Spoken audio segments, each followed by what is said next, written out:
not live, but we're recording. All right. Good afternoon, everyone, and welcome to Palm Beach Art, Antique, and Design Showroom. We are doing a presentation today of 3 artists. Anthony Burks' collection is part of a bigger group called ATB Fine Art Group, and we have 3 lovely artists here. I'm going to talk a little bit about our nonprofit, and then I'm going to have them talk a little bit about what they do, whatever they want to talk about, basically. So I'm Trina Slade Burks. I'm the wife of Anthony Burks, and I too am an artist. We're also art dealers and curators of different events. So we've done things like Continuum, if you know us for that. We've done the Boys to Men show, done the African Diaspora show, Caribou. We've done a lot of pop-up exhibitions. Anthony has been here for 2 years. We actually had a partnership with the Showroom for Continuum through our nonprofit, the No More Starving Artists Foundation. So we're going to talk a little bit about that.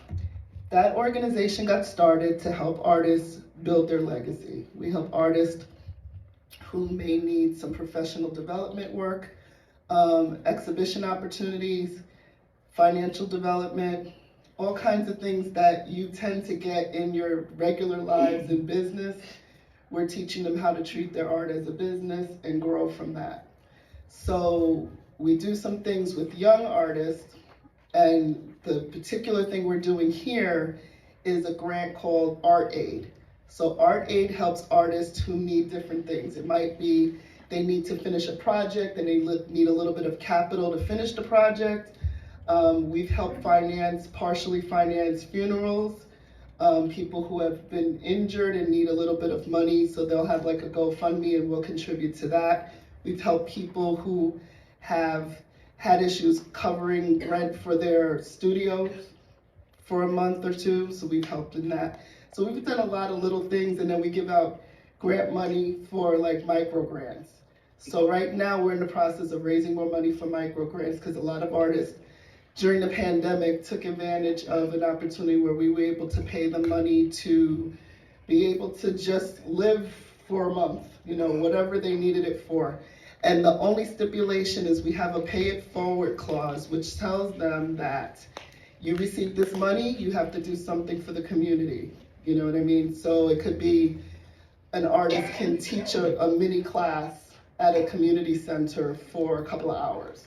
So that's their pay it forward, and we make the arrangements around that. So they have to go out and actively find the organization they want to work with. The organization confirms that they've worked with them, they take pictures, and they send us that stuff. So it's kind of this thing where more artists will find out that this opportunity is available to them. So that's what we're raising money for. So today, if you purchase any of the pieces in the space today, 10% goes to that nonprofit. We also have a raffle going on. If you came through here, you see like a lion with a tree above it.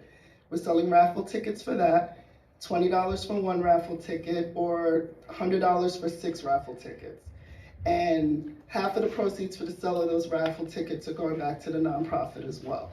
So there's a lot of ways you can contribute, but the main thing is to buy the artist's work in the space, because that's the main reason that we are here. We were blessed that Anne and Cliff sold something during this whole process since they've been here for the last couple of months that they've been here, so we're really happy about that. If you have any questions, I can talk to you about it later, but I want the artists to introduce themselves and give them a little grace, because not all of them love talking, but they can give you as much information as they're willing to talk in a group. But if you have any other questions, come to them one-on-one. You want to buy a piece of work, let them know, and then come see me, and I'll take the payment. All right? So I'm going to introduce Anthony Burks, the person who runs this space at the showroom. Good afternoon, good afternoon. As she said, I am Anthony Burks. I am a native here in Florida, West Palm Beach. I tell the story of I was born here in Lake Worth by accident. My mom was going in for a checkup and I decided I was ready to come. So I'm here and I'm blessed to be here, and I love who I am as an artist. To give you a little bit about me, I graduated from the Art Institute of Fort Lauderdale to be a graphic designer. I did that for a few years. I worked in the sign industry for, it was 23 years.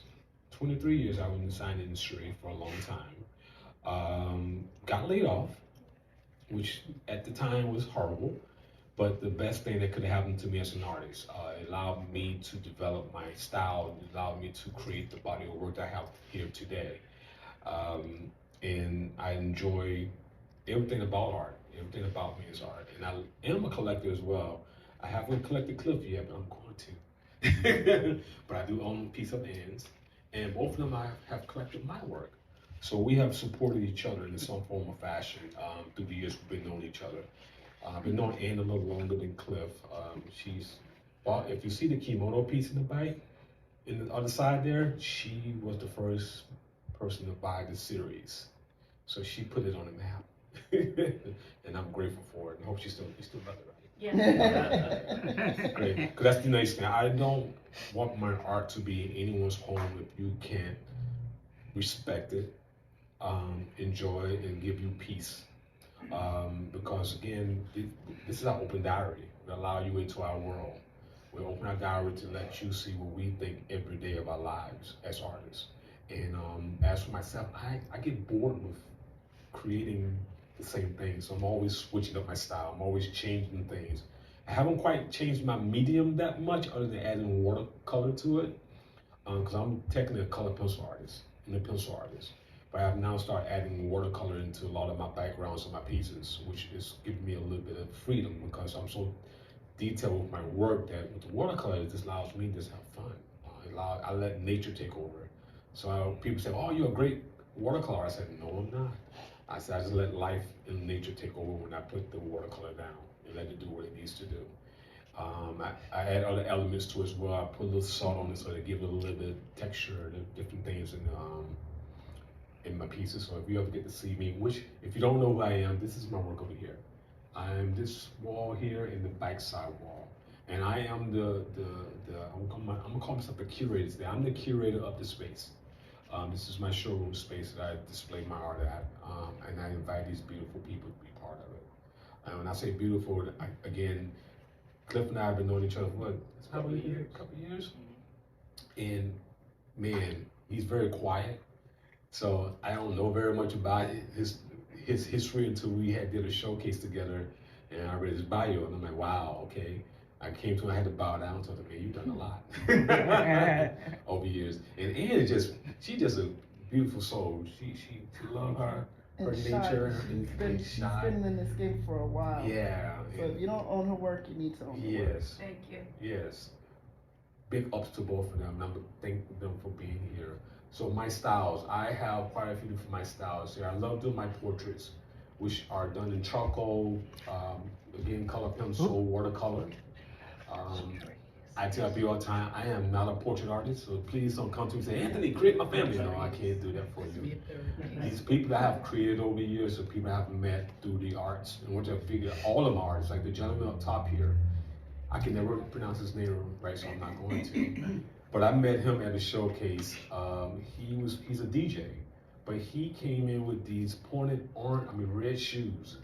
And that's all that I could look at the time. And then I looked up, oh man, so I asked him, can I create you? So the red in the hat is representing his shoes, because his hat was all black. And then me adding what I love the most is doing my animals. So I had to add the birds in there and add the butterfly to give it a touch to me. But he was like one of the first, third gentleman I've done. But I try to figure out how I can add them in the piece some kind of way, so it's not me just doing a picture of them. So again, I always ask them something about themselves, and in some way, if I can add it, I do. As for my ladies, they are I call them my queens. And with our culture, sometimes we get mixed up in, light skin and dark skin. So what I did, I took that out of the equation. So all of my females are done in charcoal. So they're beautiful in and out to me. As for the nature part is the butterfly. So I asked them what their favorite color is. And from there, I find a butterfly or moths to match. And that's how they are now connected to the piece. So it's not a picture of them, it's more of a piece of art. And as you can tell, I'm very detailed I love my detail. I don't know how not to add it. People say the hair. I'm like, you don't see the same thing I see. I got to add those little flares of the hair so it gives it life. And then my other series is called Rooted Ground. And the story behind that was I had a moment in my life with my art that I could not seem to get over that hill. So my beautiful wife, Miss Trina, came to me and said, you know, you're frustrated. What can you do to change that? What can you create that you know people can enjoy, but you can do it in a short period of time? So I did these trees. We fussed back and forth because I said the family who bought the first set of trees are from New Zealand, I thought it was. Australia. Which is right. I had it right, okay. They came at one of our shows. I didn't sign the work. They picked it up, and Trina called me over and said, you know, they want the pieces. I was shocked because I didn't know what kind of response I was going to get from doing just the trees with the ground, none of my other stuff. And they loved it. And one thing they told me that stuck to me is say, the roots spoke to me. So what I do with my trees alone, they are never copies, or I do not do prints of my trees because those roots belong to you and no one else can have those roots. So that piece is special all by itself. And if you do own one of my trees, I always say one day that's going to be my legacy. That if you don't have an Anthony Burks tree, where are you? And I do different colors, I do different things. So that's the only series I can say of my collection that I will bend your way. Or you can come to me and tell me a certain tree, or you can, other than a palm tree, I don't do any palm trees. A certain tree you like or a certain color, and I would try to give you what you're asking for. And then the roots are me, just being freestyle with them. But again, that's a little bit of me. I'm gonna give you one more story. The cones back here. I went to a museum in Baltimore, and they had these beautiful masks there and sculptures, but I went to read the topic and where they from, who made them, and it's kind of light. It's not much there to give me where they really came from, who made them. So I came home with this in my head that I need to give them their stories back. I need to give them their life back. So I took I think the 4 masks I received that I took pictures of, I went back, created their crown, their throne, which is the cone, because I found in Africa, so I would use the terminology when you watch Games of Thrones, that they all had little pennants on there to represent the different tribes and different villages and stuff. Well, I created them their own village and their own throne and put them on top. So they are the special to the piece. That's it for me. Thank you guys for listening, and I'm gonna pass this to Cliff. Let Ann, you wanna go? Thank you. Thank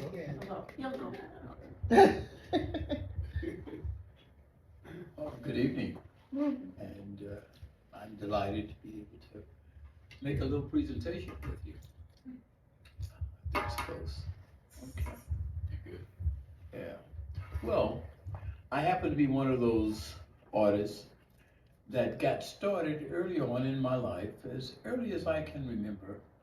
I happen to have been a preschool kid.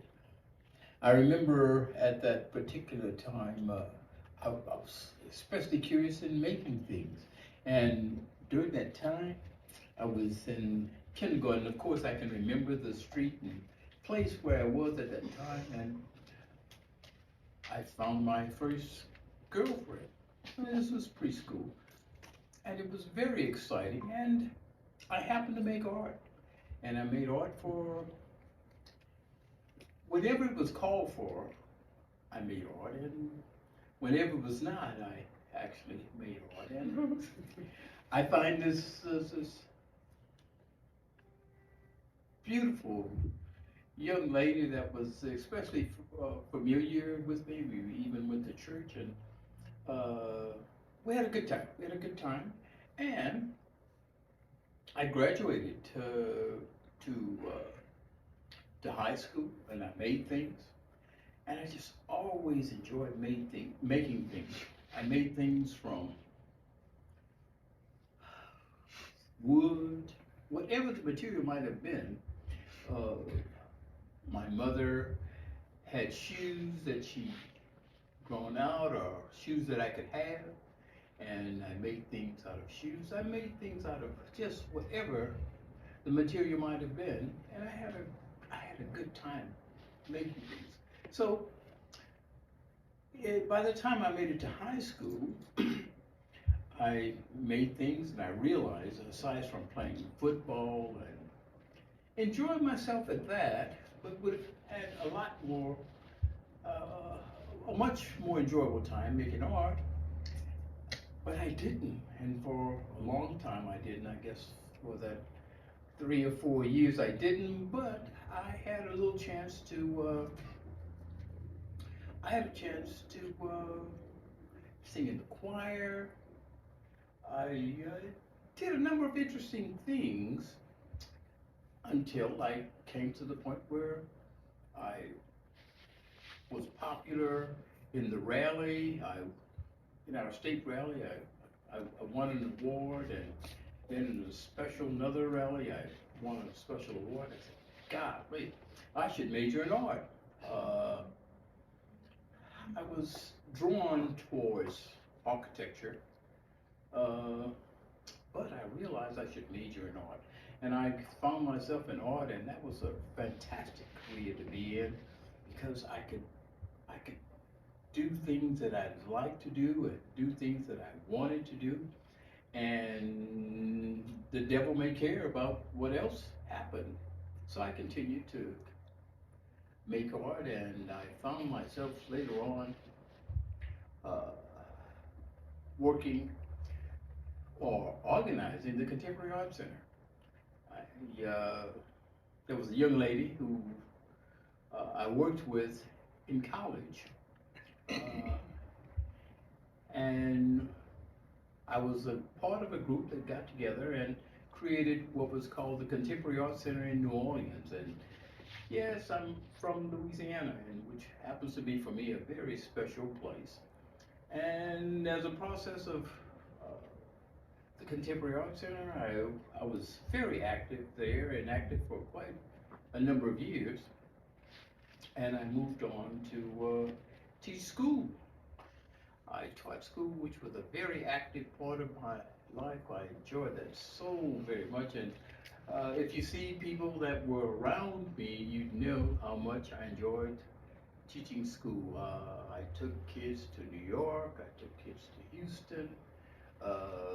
We had a fantastic time teaching or visiting museums, and which one of those things I love to do. And of course, it continued until I became a mature person, and here I am at this day and time, continuing to make art. I found it especially exciting that I, like so many others, have to have been one that was privileged to make art for 70 plus years at this particular time, and I'm so excited to be here and continuing to do it.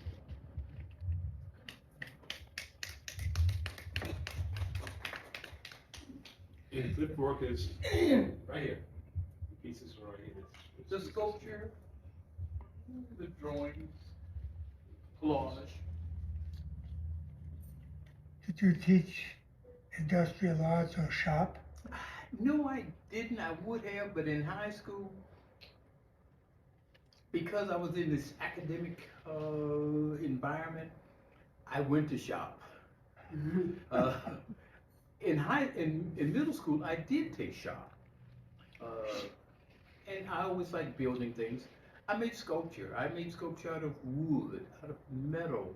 I made sculpture out of a variety of materials, which we wouldn't have gone through here. I made traditional sculpture before this. I made what would be considered traditional sculpture. Yeah, and again, here I am. Excited about it. He asked if you, what you taught, who you taught. Oh, what I taught. I taught a group of Like people called Talented in Visual Arts. They had to be, Talented in Visual Arts. they had to test to get into. Yeah, they Visual would have arts. had to test to get in, and they were supposedly exceptional students. One of my students was, she did Ice Age, this was years ago, she did Ice Age. She grew up to make Ice Age. I'd like to say to people, I had a number of people that were in this smaller class that were valedictorian people. They were not only exceptional in whatever their academics might have been, but they were special all around. I just had a number of beautiful people that I had a good time to work with. So We're you had an influence on their lives. Absolutely. It was as people say, I have lived a fantastic life till this particular age, and it just seems to keep giving. And I think it has a lot to do with this. It didn't always have to be like this, but with this notion of art, it's not about art itself, but it's something around and about. It has to do with this notion of art that can make life a little more fuller. Creativity. Yeah, make it a little richer even. Yeah. Great. What we're gonna do the Q&A after everyone speaks. I'm And sorry. no, you're fine. I just want to keep it moving so that some people that wanted to get going and others that had questions, I want to kind of keep it consistent. So now we're gonna talk to Ann. And it looks like Ann has notes there, so. I may not keep to my notes. In listening to the two gentlemen, and I must say I was very honored to be included in this group. But I am noticing that there are similarities in all our lives. And one of them is that I think since the beginning of our lives, we made art. I'm different from Clifton because he did 3D.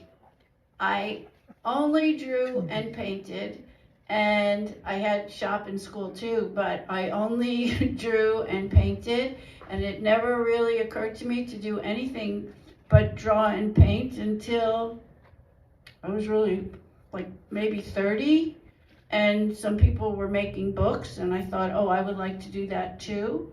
And then, and that was pretty 3D. So I did try a stone carving class because I thought I should be more diverse, but I draw and I identify as a painter.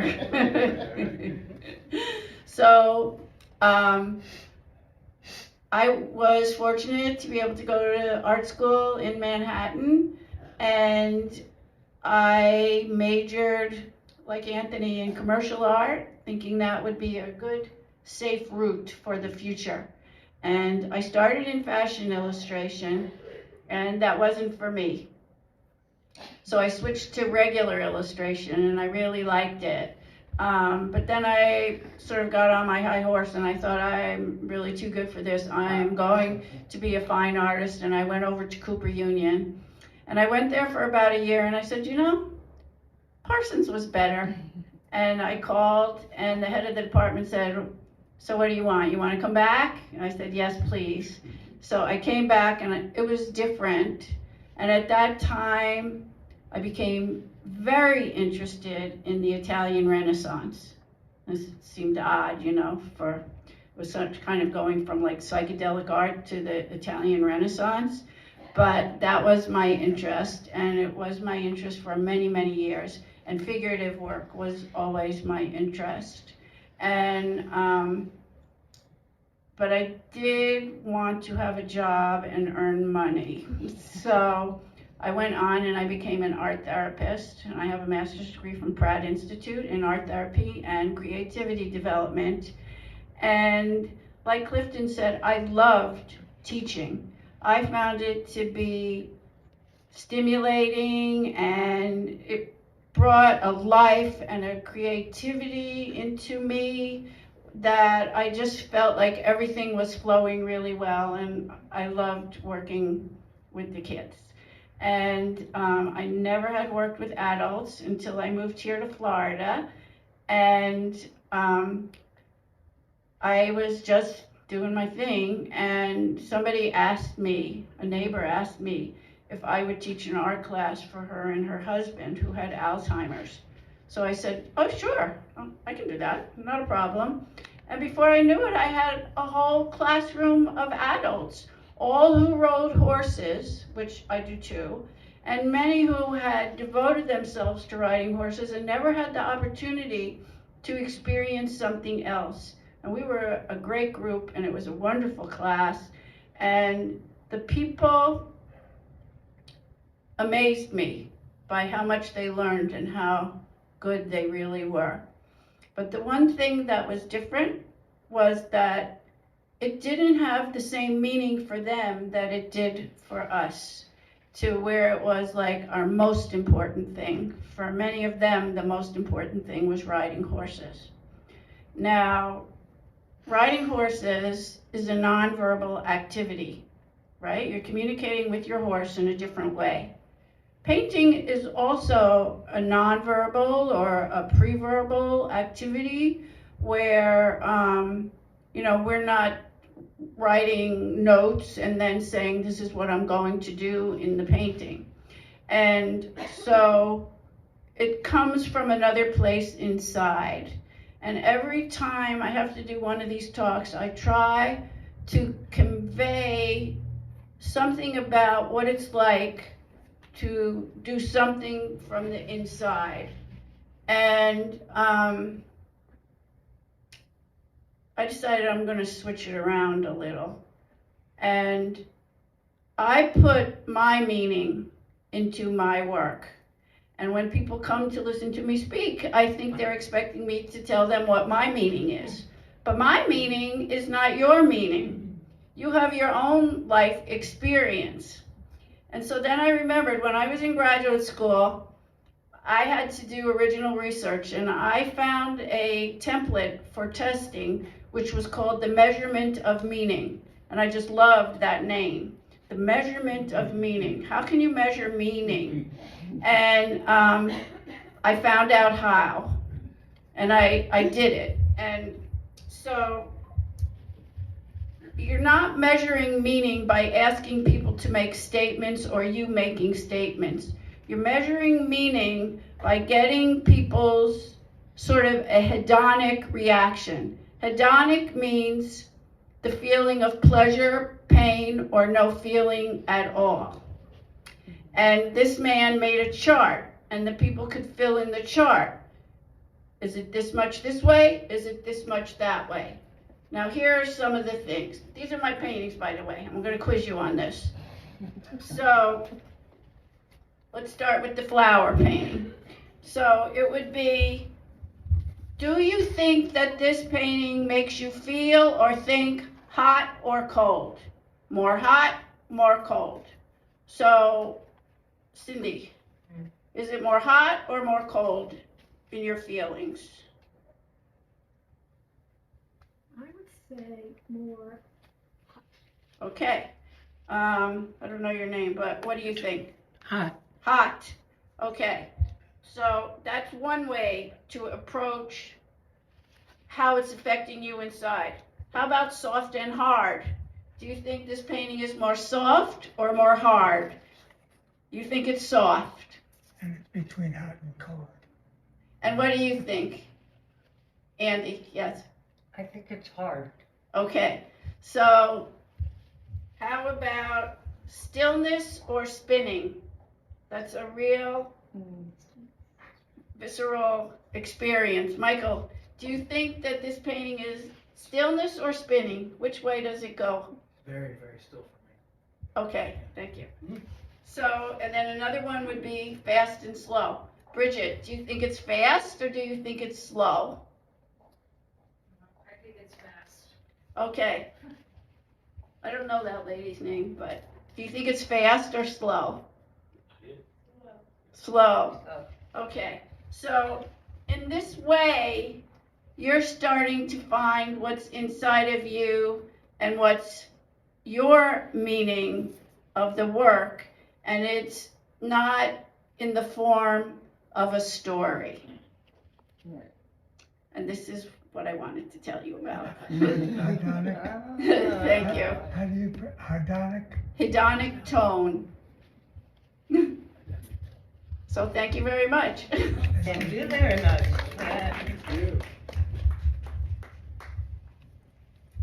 So now we're gonna do Q&A. Any questions? Anyone have any questions for any of the artists? Ian? When you said you started teaching your neighbor and her husband, were they mature? Yes, Okay. he's passed on.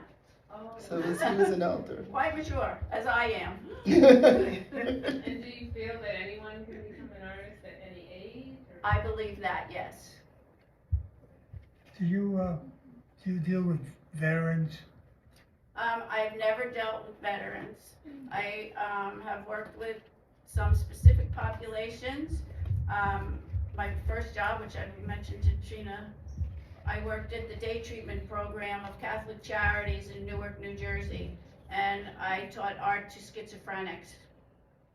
Maybe some of them were veterans, but that wasn't the qualifying factor. I worked at Morse Family Center with seniors. You did. Yes, and I worked with one man. I gave him a crayon, and he couldn't remember how to sign his name.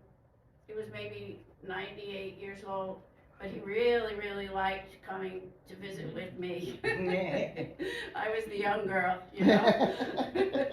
But I treat art differently. I do believe that we can be taught how to do any material. I mean, anyone can learn how to draw, anyone can learn how to, but the creative part, I think that's a gift. Because I can't speak for anyone else as an artist, but for myself, it never turns off. My mind spins every day, 24 hours a day, and it's what keeps me alive. It's my addiction. I don't know what to do, because people always, so what do you do? My every day is either at the studio, on time I'm not at my studio, and Cliff is there all the time too. We are both in the same studio space. We have a space called Zero Empty Spaces out of Palm Beach Gardens. There's 20 artists in there, and Sheikah is here, one of the artists in there as well. So it's how we met. Actually met here. I was doing, was it my talk I was doing? No, you were just standing right I there. was standing there. And that's how we met, but then I talked him into coming into the studio, right? Yes. But again, art is powerful for us. We are on the stage right now, but we had our choice right now. I know he will be in the studio, and I know I'm normally in the studio creating. But we do need your support. As Trina was saying earlier, that we have a piece out there that I did for an event this past week that I'm auctioning off. That piece is normally valued at $3,500 if I put it on this wall today. $20 or $100 for 6 tickets can get you that piece. And these beautiful people up here, which I'm blown away, 400, how much your pieces in your boxes? 350. 350 and 400. My prices are very reasonable. Very reasonable. I want to have art for the people. Yes. I want art for the people too. But we were just talking earlier is that the thing with some artists that we do get to a place in our art lives that pieces in our collection, as people buy them, the value goes up, because our value never goes down. And I'm at a state right now that my work on, say, my portrait, they went from $350 about 4 years ago. They're now up to $11,000. Because my collectors have been buying over the years to make it to that point. But I do small things like the boxes and the skateboards and the, you know, anything small, because I still want to give back to my community. I don't want no one to walk into my studio or my showroom and say they came for something from Anthony. But I can tell you this, I put as much quality and time in one of these small pieces as I've done in the big piece. And I get just as much pleasure from the small pieces as I get from the larger pieces. So you're gonna get an Anthony Burks, but I always tell people to buy things you know you can afford. I would never want you to buy an $11,000 piece and you say, oh my God, I don't know what I'm gonna do to pay my bills tomorrow. No, I always tell people, go out there and start another young artist's career. Like they were saying earlier, there's many kids in art schools right now, they just need to have the knowledge that they can do this for a living. They can make a living off of their creativity and give them an opportunity. So if you can't afford an Anthony Burks or a Cliff or an Ann, go to a high school, go to junior high school, junior college, when those kids are starting off just trying to find their identity, give them identity. You'll be surprised when you think, man, I bought that piece for $75 and now it's $35 million, you know. Bassiat, by the given name of sorts. You know, he was selling his postcards for $10. Those postcards now probably worth millions. You know, so you never know what you can do for an artist to help them keep the drive, keep the fire. Because it kills me when I hear that there's an artist out there that basically has stopped doing their craft because they're worried about how they're gonna pay their bills. And I tell that artist, you're not creating to pay a bill, you're creating to pay your soul. As long as you keep that in your head, if it's meant for you and it's your time, it's gonna come, it's gonna come. It took me 35 years to find my peak. But one thing I do say to anyone that question my prices and all that kind of thing, I'm like, well, you either can afford me now or you can't afford me later. And that's not an insult to you, that is my growth. That is, I think all my old collectors will come to me and say, oh my God, Anthony, I can't afford you anymore. I tell them, thank you. Because I'm at this where I'm at because you got me there. And you respected me as an artist. You know, like I said, for me to get one of Ann's pieces, and I'm like, this is all I'm paying for it? And then in reverse, she came to my studio, she saw this piece, and she said, I got to have it. And I'm like, I haven't even got this on the market yet. It has not even grown to anything yet. She said, I got to have it. You know, so she honored me and I honored her back. And again, I am going to own a Clifton piece. But it's been a slow last year, so I got to get that back up there. I'm going to get there. But I hope you all enjoyed this talk. If you can support the nonprofit, like Ms. Burks said, we got raffle tickets going on, or you just want to drop some money in the bucket just to say you want to help out, I guarantee you it's going into a good place. It's helping out artists that basically have that thought in their head that they can't not get over that hump. And the nonprofit tries its best to help them in any form of fashion to make that happen. I've seen it, I experienced it myself. So if you can, I know y'all came here look at beautiful art, but if you have a little nickel in your pocket, you can't buy a piece of art for one of us, try to help out the nonprofit that will help those artists. All right.